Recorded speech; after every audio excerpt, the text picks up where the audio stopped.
नमस्कार प्रेक्षकांनो, तर आपण बघतोय थोडं तुझं थोडं माझंचा आजचा एपिसोड।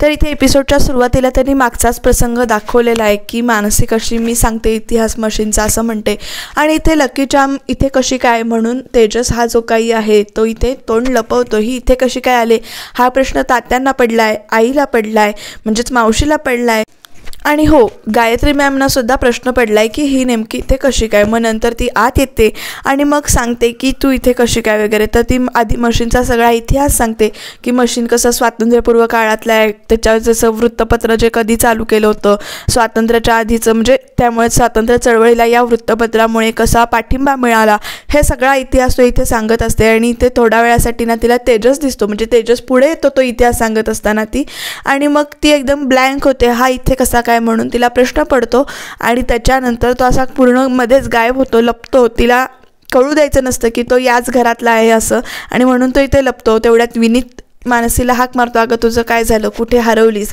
तर ती काही नाही म्हणते आणि परत राहिलेला इतिहास ती सांगायला लागते। तेवढ्यात गायत्री तिला थांबवते, टाळ्या वाजवते आणि थांबवते, तुला तर सगळाच इतिहास माहिती आहे का, माहिती आहे या मशीनचा।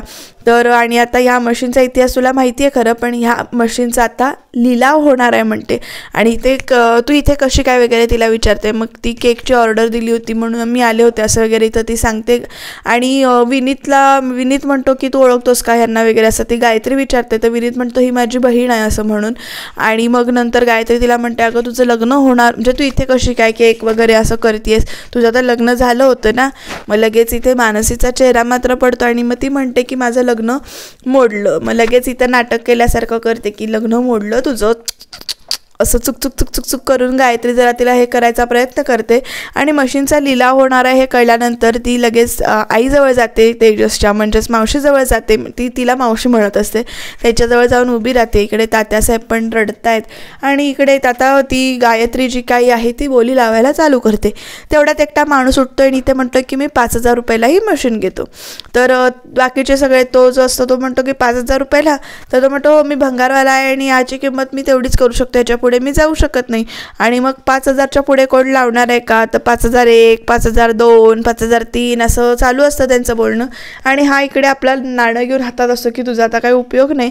पण तेवढ्यात इकडे रणजित आला आणि तो डायरेक्ट त्या मशीनची किंमत किती सांगतोय तर 1,00,000 रुपये सांगतोय। रणजित आलेला बघून मानसी तिकडे तोंड फिरवते। आणि आता बघूया पुढे काय होतंय ते, त्याच्यासाठी तुम्ही चॅनलला सबस्क्राईब करा आणि शेवटपर्यंत बघत राहा। मशीनचा लिलाव होतोय का नाही होतोय ते कळेल तुम्हाला। तर इथे रणजित येऊन म्हणतो 1,00,000 रुपये, आणि इकडे रणजित आलेला बघून तेजसनं तू सिक्का आहेस, म्हणजे तू लकी चार्म आहेस माझा असं म्हणून तो जे काही नाणं असतं ते हे केलं असतं। आणि इकडे रणजितला आठवतंय किंवा तेजसला आठवतंय की हे जे काही चाललंय तर हे सगळं रणजितला कोण सांगते करायला, तर तेजस सांगतोय की तो जेव्हा केक द्यायला गेला होता तेव्हा तो पेपर वाचत असतो आणि तिथे जे मशीन असतं ते बघून मग रणजितला सगळं तेजस सांगतो। आणि इकडे तात्यासाहेबांचा पण चेहरा हे झाला की 1,00,000 रुपयाला मशीन आपली आता घेतली आहे, पण मशीन विकली जाणार हे याच्यामुळे त्यांना त्रास होतोय। तर इथे हा म्हणतो 1,00,001, 1,00,02, 1,03, मग कोणी 1,00,000च्या पुढे जाऊ शकत नाही। त्यामुळं लगेच रणजित काय करतो, आपल्या हातातले लाखभर रुपये घेतो, कॅश जी काही आणलेली असते ती, आणि ती गायत्री मॅमकडे नेऊन ठेवतो। आणि आता तो कॅश देतोय आणि हिला पण कळत नाही आहे की हा नेमका कोण आहे ते, आणि एकदम 1,00,000 रुपयाला मशीन घेतली आहे वगैरे। आणि तेवढ्या तिकडे मानसी येते धावत आणि चिडते त्या रणजितवर आणि म्हणते की तुम्हाला काय वाटतं, तुमच्याकडे पैसा आहे म्हणजे तुम्ही सगळी गोष्टी विकत घेऊ शकता का, आणि ह्या मशीनच्या काही भावना आहेत किंवा मशीनला इतिहास आहे आणि तुम्ही हे सगळं का करताय, पैसा आहे म्हणून तुम्ही काहीही करू शकता असं म्हणून ती एकदम त्याच्यावर चिडून जाते। आणि ही का चिडली आहे हे बघून इकडे गायत्रीला पण प्रश्न पडला की ही ते का चिडली ती। तर तेवढ्यात ना आपला रणजित कसा म्हणतो की हा मशीन मी घेतलं आहे पण मी ते घेऊन जाणार नाही आहे, लिलाव मी जिंकलो आहे पण मी ते घेऊन जाणार नाही आहे, हे मशीन या जागेत इथंच राहील असं तो इथे सांगतो। आणि 2 मिनटं सगळ्यांना कळत नाही नेमकं काय झालं आहे ते। गायत्री पण चिडते की अरे तू असं कसं बोलतोस, तू तर म्हणजे व्यवहार हे असं नसेल तर व्यवहार करायचा नाही। पण रणजित म्हणतो की व्यवहार ऑलरेडी झाला आहे, मी तुम्हाला पैसे दिलेत आणि मला ही मशीन नको आहे, ही मशीन इथंच राहील कारण या मशीनला त्याचं अस्तित्व आहे, त्याच्या भावना आहेत असं वगैरे तर तो सांगतो। आणि जाताना मानसीचं कौतुक करतो, मानसीला म्हणतो की तुम्ही म्हणत होतात ते बरोबर आहे आणि ही मशीन इथेच राहील, फक्त मी ती विकत घेतली पण मी ती घेऊन जाणार नाही। आणि इकडे ह्या सगळ्यामध्ये तेजसला उकळ्या फुटत आहेत, कारण त्यानं जो काही प्लॅन केला होता तो सक्सेसफुल झाला आहे. मानसी इकडनं चिडून निघून जाते आणि नंतर तात्यासाहेब त्याचे आभार मानतायत आणि आभार मानून झाल्यानंतर तो मशीन तिथेच ठेवतोय आणि तोही निघून जातोय. आणि सगळे निघून गेल्यानंतर आपला तेजस आलाय गाणं म्हणत, आता गायत्रीची खेचायला नको का, हरलेलं तोंड बघायचं होतं ना तुला, तर मग आता तुझं हरलेलं तोंड बघूया असं म्हणून.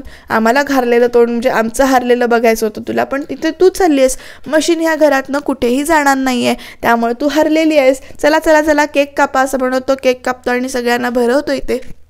आणि ती गायत्री आहे ती चिडून आतमध्ये निघून जाते, कारण तिला यांना हरलेलं बघायचं होतं, ही मशीन त्यांच्या घरातली बाहेर जायची बघायची होती. पण तसं काही इथे झालेलं नाही आहे प्रेक्षकांनो, त्यामुळे इथं तेजसचं प्लॅन जो काही सक्सेसफुल झालेला आहे आणि तो इथे चिडवतोय तिला, म्हणजे तू मला बोलत होतीस किंवा आम्हा सगळ्यांना बोलत होतीस तर काप केक असं म्हणतो. आणि कसा तरी केक कापतो तो, ते बघून जरासं कसं तरी वाटतं, पण ठीक आहे. तसा केक कापतो आणि खा खा खा भरव म्हणून भरवायला जातो तो तिला, त्यांचं बाकीच्यांना पण भरवायला जातो, तर कोणी खात नाही केक. गायत्री ते चिडून आत जाते आणि सगळं झाल्यानंतर मशीन गेलेली नाही, म्हणजे मशीन घरातच आहे याचा आनंद दिसतोय. आणि तो तात्यासाहेबांना जाऊन भेटतो आणि म्हणतो की तात्या, आपल्या मशीनला कुणीही हात लावणार नाही, मशीन इथेच आहे वगैरे असं तो सांगतो. केक त्यांना भरवायला जातो, पण ते काही त्याच्याकडून केक घेत नाहीत आणि ते आतमध्ये निघून जातात आणि तेजस आपला तसाच उभा राहतो. इकडे रणजित चाललेला आहे गाडीत बसून, तेवढ्यात तेजस बाहेर येऊन त्याला फोन लावतो आणि थँक्यू, तुम्ही म्हणजे तू सांगितलंस तसं, मी सांगितलं तसं तुम्ही केलंच सगळं, त्याच्यासाठी थँक्यू, आणि या मशीनचे पैसे जे काही आहेत ते मी देणार आहे तुम्हाला. तर तो म्हणतो की अरे तू आमच्यासाठी एवढं करतोयस, म्हणजे मानसीचं आणि माझं लग्न जुळावं ह्याच्यासाठी तू इतके प्रयत्न करतोयस आणि पैसे कशाला, तर तो व्यवहार एकीकडे आणि हा व्यवहार एकीकडे आणि ह्या मशीनचा 1-1 रुपया मी तुम्हाला देईन, चुकता करीन असं म्हणून तो इथे फोन ठेवतो. आणि हे सगळं बोलणं विनोद ऐकतो आणि आता त्याच्या डोक्यात एक वेगळीच कल्पना चालू होते आणि तो इथे ती कल्पना काय करायची ते विचार करतो. आणि इकडे बघा प्रेक्षकांनो, इकडे घरामध्ये शोभा म्हणजेच मानसीची मामी बसलेली आहे आणि सगळे चर्चा करतायत. विनीत सगळा प्रकार जो काही तिथे घडलेला असतो मशीनचा तो सगळा इथे सांगत असतो आणि इकडे मानसी फ्रेश होऊन येते. मानसी फ्रेश होऊन आल्यानंतर शोभा ना तिचं खूपच कौतुक करते, ये अगं तू फ्रेश झाल्यावर किती छान दिसतीयेस. आणि इकडे निधी तिला म्हणजे चक्क तू कौतुक करते असं म्हणते, पण ती तिला गप्पा करते. आणि त्याच्यानंतर इथे ती खूपच कौतुक करते की तू छान दिसतीयेस, बघ रणजितनं कसं तुझं म्हणजे मशीन कसं तिथेच ठेवलं आणि कसं काय काय केलं, किती पैसे आहेत त्याच्याकडे, आणि तू रणजितशी लग्न कर असं इथे ती सुचवते तिला. आणि मानसी मात्र इथे तिचा पारा चढतो आणि ती म्हणते मी लग्न करणार नाही आहे आणि रणजितशी तर अजिबातच करणार नाही आहे, ज्याच्यामुळे माझ्या बाबांचं हे झालं, म्हणजे माझे बाबा गेले त्यामुळे तर मी लग्न करणारच नाही. आणि इकडे हा पण विनीत पण ओरडत असतो की तू काय बोलतेस सारखं सारखं, तू तरी विषय सोड ना, असं आईला बोलत असतो.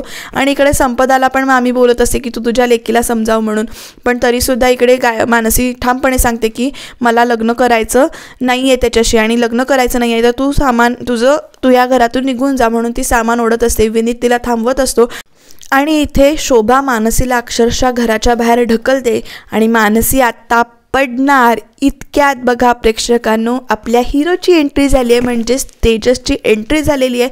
तो तिला सावरतो आहे आणि ते मानसी म्हणते की मामी मला रणजितशी लग्न करायला सांगते, आता तुम्हीच सांगा मी काय करू. आता इथे आपल्याला क्षणभरासाठी वाटतंय की तो सांगेल की तुम्ही लग्न करू नका, पण तो इथे बाजूला येतो आणि त्यानं तर मात्र जाम पलटीच मारलेली आहे बघा इथे प्रेक्षकांना. आणि तो म्हणतोय मग करा ना लग्न, काय हरकत नाही, तुमच्या दोघांचा जोडा चांगला दिसतो वगैरे वगैरे, तो इथं बोलायला चालू करतो. आणि इथे सगळ्यात मोठा धक्का कोणाला बसलाय तर इकडे मानसीला सगळ्यात मोठा धक्का बसलाय, कारण ती त्याच्या अंगावर धावून जाते अक्षरशः की तुम्ही काय बोलताय, तुमचं तुम्हाला कळतंय ना, तो रणजितची लग्न करायला सांगते. कारण ती इथे काय म्हणते हे तिला माहिती आहे, कारण ज्या वेळेला तिचे बाबा म्हणजे संपतराव शेवटच्या श्वास मोजत असतात किंवा शेवटच्या घटका मोजत असतात त्यावेळेला त्यांनी वचन घेतलं असतं आणि ते जे काही मंगळसूत्र आहे ते तेजसच्या हातात ठेवलेलं असतं आणि तुम्ही दोघं सुखाचा संसार करा. आणि तेजसला ते सांगत असतात की माझ्या मानसीला सांभाळ, पण हे सगळ्या वचनातून किंवा ह्या सगळ्यापासून अनभिज्ञ आहे आपल्या तेजस, त्यामुळे त्याला काही माहिती नाही आहे. आणि नंतर तिच्या लक्षात येतं की हे वचन जे काही घेतलं आहे किंवा जो काही तो वचन देऊन गेला आहे त्याचा अर्थ नेमका काय हे त्याला कळलेलंच नाही अजून तेजसला. त्यामुळे ती एकदम सॉरी म्हणते, म्हणजे तिने जे काही रिॲक्ट केलेलं असतं त्यावरती थांबते. पण नंतर ती म्हणते की लग्न करायचं नाही आहे मला रणजितशी आणि कुणाशीच करायचं नाही आहे लग्न. तर इकडे शोभा जी काही आहे ती बोलायला चालूच करते, आज आम्ही एसीत बसलोय तुला बघवत नाही का, आणि बोलता बोलता ती पटकन बोलून जाते की हे लग्न जुळवण्यासाठी मी पैसे घेतलेत. आता हे इथे निधी तिला काहीतरी म्हणायचा प्रयत्न करत असेल तर तिलासुद्धा ती थांबवते आणि नंतर आपण बोलायला चालू करते की अगं ते किती चांगले आहेत, त्यांच्याकडे किती पैसा आहे आणि आम्हाला सुखासमाधानात राहिलेलं, पैशात राहिलेलं तुला बरं वाटत नाही का. आणि मग तिला कळतं की आपण काय बोलून गेलो. आता हे लग्न जुळवण्यासाठी हिनं पैसे घेतलेत हे कळल्यानंतर आईचा पण चेहरा असा म्हणजे शॉक बसतो आईला पण की तू पैशासाठी हे करतेस म्हणून, म्हणजे व्यवहार केल्यासारखंच झालंय ते एक प्रकारे. तर इथे ती सांगते की पैशाच्या जोरावर नाते विकत घेतली जात नाहीत आणि पैशाच्या जोरावर आधी पण त्यांनी नातं विकत घ्यायचा प्रयत्न केला होता, जोडण्याचा प्रयत्न केला होता, तेव्हा काय झालं तू बघितलंस ना. त्यामुळे आता तर मी अजिबातच लग्न करणार नाही हे जाऊन सांग त्या रणजितच्या आईला, असं ती चिडून सांगते. आणि इकडे राष्ट्रहित काहीतरी बोलायला जातो, म्हणजे तेजस काहीतरी बोलायला जातो, तर तेजसला सुद्धा ती थांबवते आणि हा सगळा प्रकार चालू आहे. तोपर्यंत इकडे मामा आलेला आहे आणि मामा म्हणतो की नेमकं काय झालं. तर शोभा इकडे चालू करते बोलायला की मी जरा तुमच्या बाचीच्या भल्याचं सांगत होते पण तिला ऐकायचंच नाही आहे. पण मामीच्या मनात मानसीचं भलं हे ऐकून सुद्धा मामासुद्धा हसायला लागतो. आणि तेवढ्यात विनी तिथे म्हणतो की बाबा मी सांगतो सगळं काय झालं ते, कारण माझी आत्या आणि मानसी इतकी चांगली आहेत की सगळं काय खरं झालं ते ती सांगणारच नाहीत. मग लगेच इथे मामा पण म्हणतो की काय झालं नेमकं सांग बाबा. तर विनीत सगळा प्रकार सांगून टाकतो की लग्न ठरवण्यासाठी आईनं पैसे वगैरे घेतलेत. आणि हे सगळं ऐकल्यानंतर मामा तिला घराबाहेर काढायला लागतो. तोपर्यंत मानसी म्हणते की नको, आमच्यामुळे तुमच्या घरात भांडणं नकोत आणि तू मामीला काही घराबाहेर वगैरे काढू नको, आम्ही तिथून जातो असं म्हणून तिथे त्याला रिक्वेस्ट करत असते. असा काहीतरी सीन दाखवला आहे त्यांनी. आणि ह्या सगळ्यामध्ये नेमकं तेजस काय भूमिका घेणार, त्याला त्याचं वचन आठवणार का हे बघण्यासाठी तुम्हाला चॅनलला सबस्क्राईब करावं लागेल आणि पुढचा भागसुद्धा बघावा लागेल. त्यामुळे सबस्क्राईब करून ठेवा.